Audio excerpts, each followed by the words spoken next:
গণহত্যার মামলায় আনুষ্ঠানিকভাবে গ্রেফতার দেখানো হয়েছে সাবেক মন্ত্রীসহ ১৩ আসামিকে।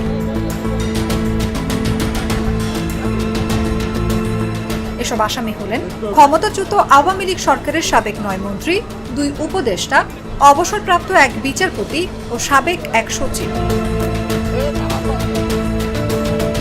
এর আগে সোমবার সকালে আন্তর্জাতিক অপরাধ ট্রাইব্যুনালে হাজির করা হয় তাদের। সাবেক মন্ত্রী আব্দুর রাজ্জাককে ট্রাইব্যুনালে আনার কথা থাকলেও অন্য মামলায় রিমান্ডে থাকায় তাকে হাজির করা হয়নি। তারা হলেন সাবেক আইনমন্ত্রী আনিসুল হক, ফারুক খান, ডক্টর দীপু মনি, রাশেদ খান মেনন, হাসানুল হক ইনু, শাহজাহান খান, জুনায়েদ আহমেদ পলক, সাবেক প্রধানমন্ত্রীর উপদেষ্টা সালমান এফ রহমান, তৌফিক ই ইলাহি, সাবেক প্রতিমন্ত্রী কামাল আহমেদ মজুমদার, গোলাম দস্তগীর গাজী, আপিল বিভাগের অবসরপ্রাপ্ত বিচারপতি শামসুদ্দিন চৌধুরী মানিক ও সাবেক স্বরাষ্ট্র সচিব জাহাঙ্গীর আলম। গত ২৭ অক্টোবর ট্রাইব্যুনালের চেয়ারম্যান বিচারপতি মোহাম্মদ গোলাম মর্তুজার নেতৃত্বাধীন ৩ সদস্যের বিচারিক প্যানেল তাদের ট্রাইব্যুনালে হাজিরের নির্দেশ দেন। রাষ্ট্রপক্ষের পৃথক ২টি আবেদনের পরিপ্রেক্ষিতে আদালতে আদেশ দেন। ট্রাইব্যুনালের অন্য সদস্যরা হলেন বিচারপতি শফিউল আলম মাহমুদ ও বিচারক মোহাম্মদ মহিতুল হক এনাম চৌধুরী। ওই দিন আলাদা আরেক আবেদনের সাবেক সেনা কর্মকর্তা জিয়াউল আহসান সহ ৬ জনকে মানবতা বিরোধী অপরাধের মামলায় গ্রেফতার দেখিয়ে ট্রাইব্যুনালে হাজিরের নির্দেশ দেওয়া হয়। আবেদনের পক্ষে ছিলেন চিফ প্রসিকিউটর মোহাম্মদ তাজুল ইসলাম, সঙ্গে ছিলেন প্রসিকিউটর গাজী মোনাওয়ার হুসাইন তামিম ও বিএম সুলতান মাহমুদ সহ অন্য প্রসিকিউটররা।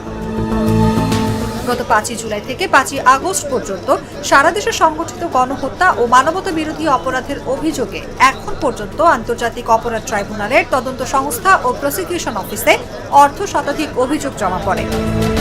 গত ১৭ অক্টোবর শেখ হাসিনা সহ ৪৬ জনের বিরুদ্ধে মানবতা বিরোধী অপরাধের অভিযোগে গ্রেফতারি পরোয়ানা জারির মধ্য দিয়ে আন্তর্জাতিক অপরাধ ট্রাইব্যুনালের বিচারিক কার্যক্রম শুরু হয়।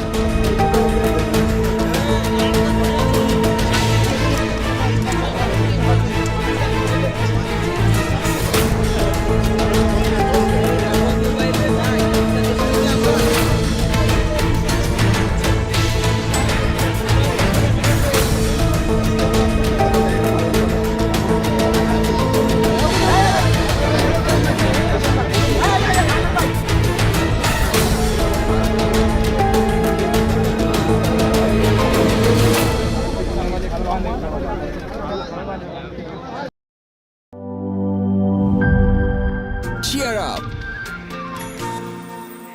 চলো পুরাই খুশি নতুনের সাথে তুলে নিয়ে হাতে Cheer up! Oh oh cheer up!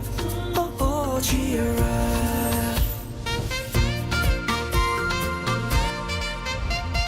চুমুকে চুমুকে enjoy the life চলো পুরাই খুশি তুলে নিয়ে হাতে Cheer up!